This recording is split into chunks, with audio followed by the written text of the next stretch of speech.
Hola, hoy vamos a ver dentro de lo que es corriente continua, circuito mixto. Un circuito mixto es aquel que configura partes de circuito serie con circuito en paralelo, o sea, un poco lo que hemos visto hoy.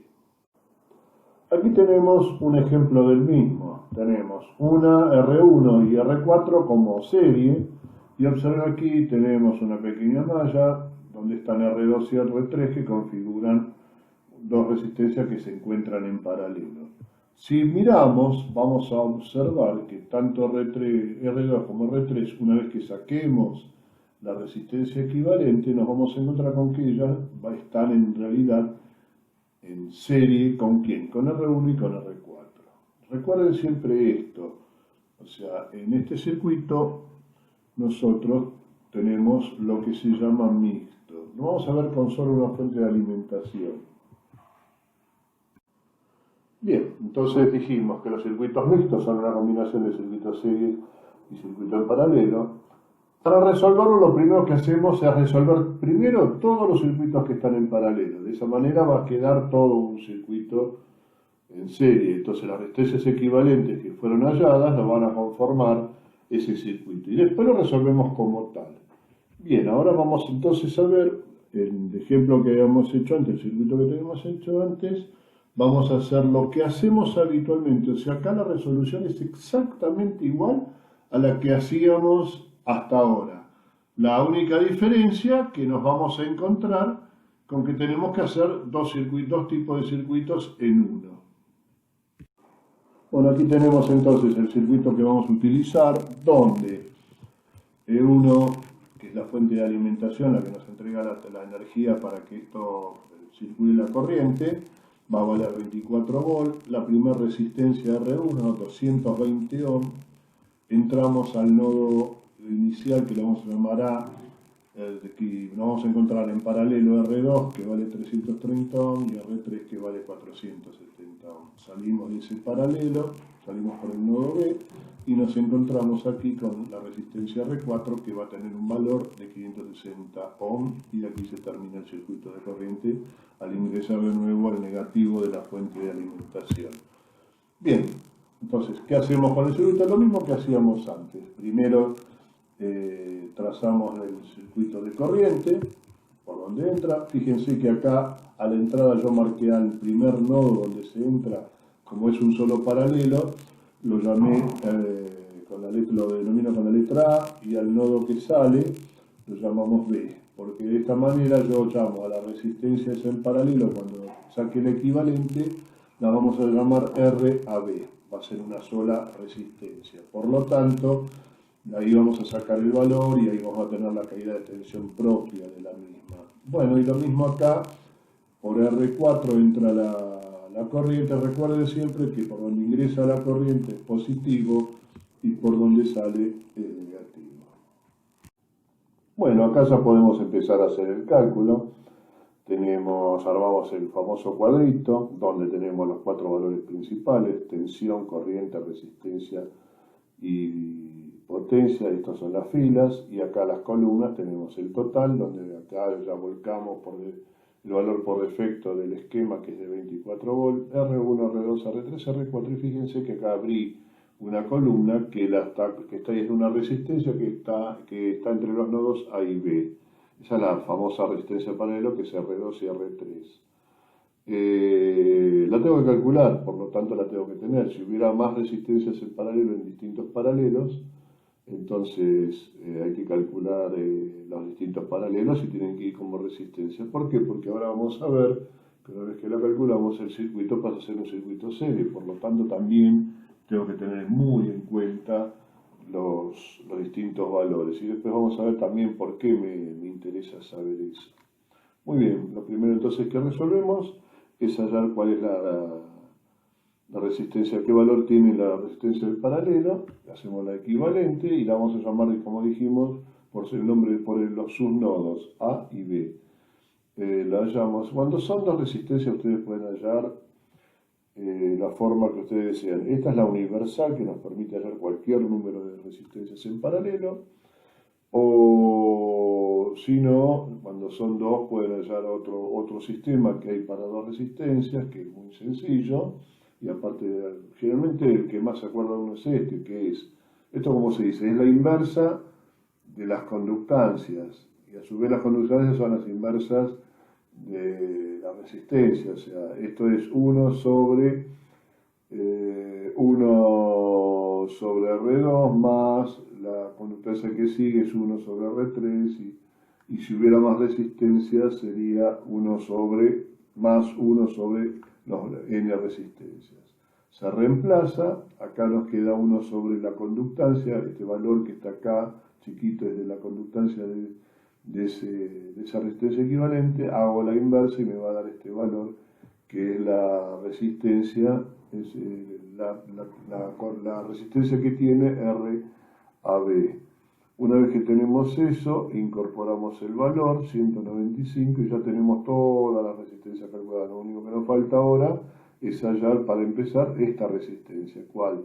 La resistencia equivalente. Como va a ser una serie, ahora lo vamos a ver por el circuito, va a ser R1, va a estar comprendida por R1, R4 y RAB. Estas dos por ahora las vamos a olvidar para hacer el próximo cálculo de la resistencia total. Observen el circuito, este es el circuito que ya me queda conformado, siempre sugiero que lo hagan, por lo tanto, ¿para qué? Para saber qué es lo que estamos haciendo. Bien, ahora sí, la corriente que circula por toda esta resistencia es la misma, o sea, ya no es que se bifurca. Para mi visión, al armar este circuito que es RAB, que es la equivalente, tenemos todas las resistencias en serie. Recuerden, por favor, siempre que ven circuitos en paralelos y con resistencias en serie, tienen que tener en cuenta que esas mallitas que están incorporadas dentro del circuito en paralelo, las tienen que ver como que están en serie con el resto de las resistencias. Entonces, de esa manera van a poder empezar a ver y a leer un circuito mucho más sencillamente. Bueno, calculamos la resistencia total como habíamos dicho, reemplazamos y la resistencia total en este caso nos da casi 1 kilo ohm, o sea, 975 ohms. Incorporamos el valor a 975 donde corresponde la resistencia total y fíjense que acá ya tenemos en el total dos valores y todos referidos a la fuente de alimentación, o sea, la fuente de alimentación acá que ve 975 ohms de resistencia. Esto, como es un circuito cerrado, ya me permite, aplicando la ley de Ohm, hallar la corriente total, la que tiene que entregar la fuente o tiene que ser capaz de entregar esa fuente, y a su vez la potencia que tiene que soportar o que va a entregar también al circuito en watts. Entonces, ahora en el próximo paso, yo tomé la decisión, podía hacerlo por separado y la potencia hallarlo al final, como hacemos muchas veces, pero en este caso, como nos interesa ver un poco la parte mixta, yo voy a hallar las dos cosas prácticamente en conjunto. Entonces, hallo la corriente aplicando la ley de Ohm. En este caso, ¿qué tensión? Es la tensión de fuente. En este caso, la llamamos E1. ¿Sobre qué? Sobre la resistencia total que habíamos hallado. Y esto nos va a dar un valor de 25 mA, o lo que es lo mismo, 0,025 A. Una vez que tengo la corriente, tengo la tensión de fuente, ya puedo hallar, si quiero, la potencia total. La potencia total que dijimos que es, aplicando watts, tenemos E1, o sea, la tensión de fuente, por la corriente del circuito. Y esto nos va a dar 0,6 watts, o lo mismo que decir 600 miliwatts. Vuelco los valores, observen, volqué la corriente del circuito que entrega la fuente y la potencia que tiene que estar capacitada para entregar esa fuente. Observen que volqué estos valores. Dijimos que en un circuito serie la corriente es la misma en todos los elementos. Y fíjense que yo a RB ya lo considero como un elemento serie. No así R2 y R3, porque esas están en paralelo. La corriente que va a circular por esa resistencia va a ser proporcional al valor de ellas. Y la tensión que va a tener que estar en cuenta de ella es la caída de tensión que va a haber en ese paralelo, o sea, en este RAB, que va a ser la misma de R2 y R3. Bien, entonces ahora el próximo paso es hallar las caídas de tensión en cada resistencia. Por lo tanto, tenemos acá, aplicamos ley de Ohm, siempre la corriente dijimos que es la misma para todo el circuito, porque están todas en serie, por lo tanto, lo único que hago es multiplicarlas por la resistencia que corresponden. Saco los valores, una vez que los tengo, puedo ahora calcular, antes de volcarlo, tengo que corroborar de que se cumpla la ley de Kirchhoff. Si no se cumple, quiere decir que algo hice mal. Entonces, hallo la caída de tensión total, que la marqué como BRT, y ¿qué hay? ¿Cómo es? Sumando todas las caídas de tensión. En este caso son 3, BR1, BRAB y BR4. Sumo y acá me da 3, fíjense, 24,3 voltios, casi esto podemos decir que es 24. Por lo tanto, aquí sí la ley de mallas de tensión de Kirchhoff se cumple. Y vuelvo a reiterar, por enésima vez, como diría alguien, que si no se cumple la ley de Kirchhoff, no tengo que poner no se cumple, no, tengo que ir y ver dónde tengo la falla. Se debe cumplir siempre, si no, no podemos seguir adelante. Bueno, acá ¿qué hago? Vuelco todas las caídas de tensión y fíjense que sí, en R2 y en R3 volqué la misma de RAB. ¿Por qué? Porque, bueno, se cumple con una función, o sea, yo después lo voy a calcular por la caída de tensión en RAB, pero es lo mismo que decir la caída de tensión en R2 y la caída de tensión en R3 es la misma. ¿Por qué? Porque al estar en paralelos, los extremos son los mismos. Muy bien, entonces ahora sí tengo que tapar este agujerito, estos dos agujeritos que son R2 y R3, que es la corriente que circula por ellos. Por lo tanto, ahora sí voy a hacer aplicar la resolución de corrientes de un circuito paralelo, donde decimos que la caída de tensión, en este caso en AB, en la resistencia equivalente a B, lo divido sobre ¿qué? Sobre la misma resistencia que quiero sacar la corriente. Lo mismo pasa para la I3. I2 y I3 son las corrientes que circulan dentro del paralelo. Esto me da dos valores, una es de 0,015 amperes y la otra es de 0,01 amperes, o lo que mismo que decir 10 miliamperes. Una vez que hay eso, antes de volcar los valores, tengo que corroborar que la ley de Kirchhoff, en este caso, se cumpla. ¿Qué ley? La ley de corrientes o ley de nodos. ¿Qué hacemos? Sumamos las dos corrientes y nos tiene que dar un valor similar al que es el que entrega la fuente.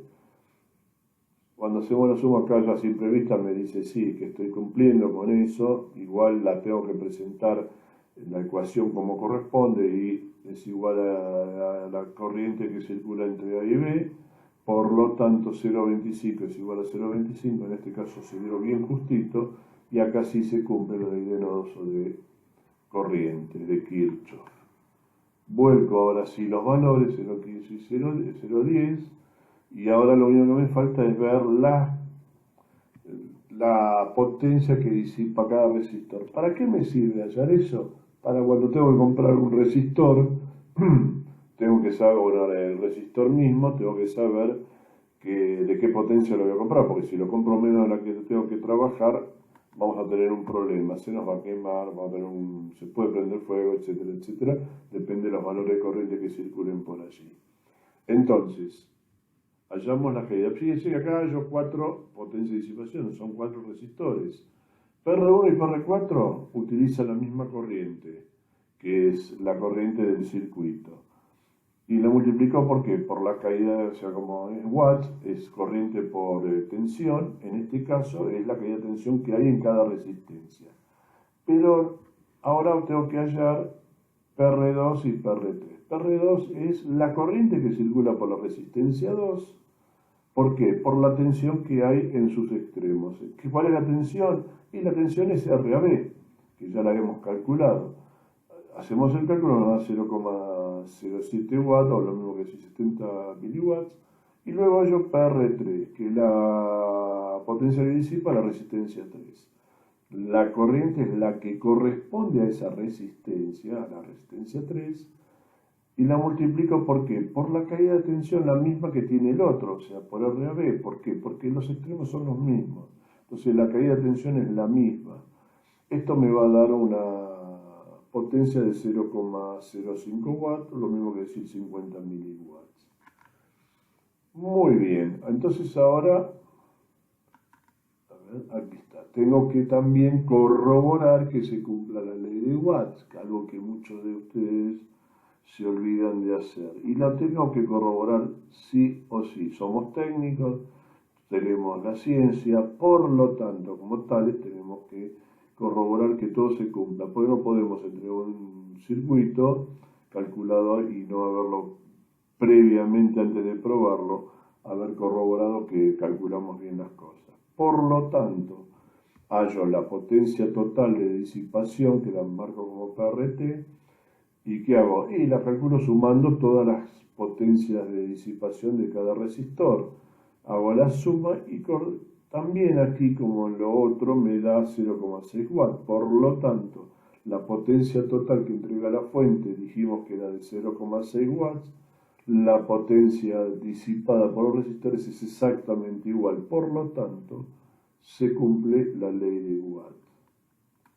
Una vez que tengo eso, ahora sí, vuelco los valores que corresponden. Y observen que volqué todos los valores y algo que no había calculado, que es la suma de los dos potencias de disipación para RAB. ¿Para qué me sirve? Simplemente para llenar la casilla, porque en realidad cuando voy a comprar valores de resistencias que son distintos. Tanto R acá, ¿qué me indica esto? Bueno, que acá cuando leo esto tengo la tensión de fuente es de 24 volts. La corriente que tiene que entregar esa fuente cuando compro una fuente o la calcule, tiene que entregarme como mínimo 0,025 amperes, o sea, 25 miliamperes, como mínimo. La resistencia que se me va a presentar para hacer los cálculos es la de 975 ohms y la potencia que también tiene que entregar esa fuente es de 0,6 watts o lo mismo que decir 600 miliwatts.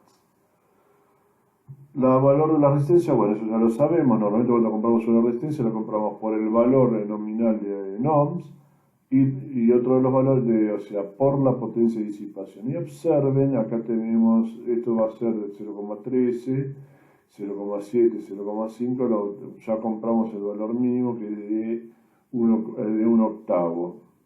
De 1 octavo, tanto para R1, para R2 y para R3, alcanza, pero ya como se pasa del cuarto de watt, conviene comprar una resistencia de medio watt, no, ni siquiera de un cuarto, de medio watt. Acá en esta sí va bien 1 octavo. La que podría ir medio watt es la R1, un cuarto de watt. Pero, o sea, si compran un cuarto de watt, pueden comprar el cuarto de watt para todas, menos para R4. R4 es superior. Y si bien hoy las tecnologías de fabricación de los resistores es interesante, permite disipar mucho más de lo que están hechos, hay que dar ese margen y acá conviene poner una de medio watt. No es tanta la diferencia y si bien es un poco grande el tamaño, no nos afecta demasiado, salvo cosas muy limitadas.